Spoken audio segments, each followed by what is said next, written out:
কিরে সেলিম, তুই এই সময়? একটু হাসিদের বাড়িতে গিয়েছিলাম।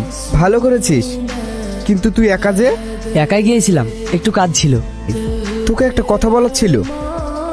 কি কথা বল? কথাটা তোকে নিয়ে নয়, হাসিকে নিয়ে। আসলে হাসি।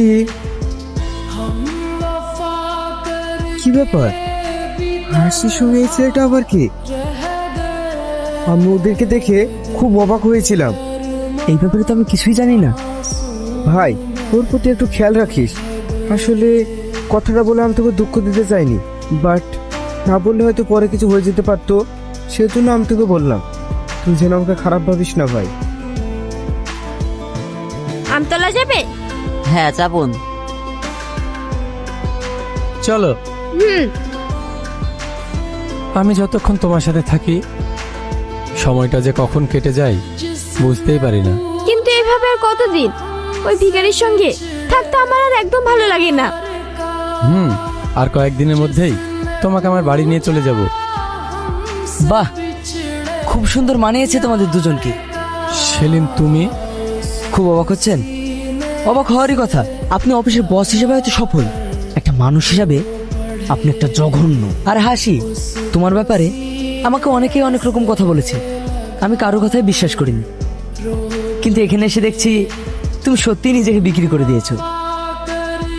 টাকা থাকলে পৃথিবীর সবকিছু কেনা যায় সেলিম। তোমার স্ত্রীকে আমি কিনে নিয়েছি। এই নাও তোমার মুক্তি। আমি আর ওই তোমার ভাঙা ঘরে ফিরবো না। আমি এখন শৈলের স্ত্রী। একটা কথা মনে রেখো হাসি, যে লোক অন্য স্ত্রীকে টাকা দিয়ে কিনতে পারে, সে সময় হলে তোমাকে অন্য কারোর কাছে বিক্রি করতেও দ্বিধাবোধ করবে না। আমি হয়তো একদিন অভাব কাটিয়ে উঠবো, কিন্তু তুমি যে চরিত্র হারিয়েছো সেটা আর কখনো ফিরে পাবে না। মানুষ মরে গেলে পচে যায়, আর বেঁচে থাকলে বদলে যায়।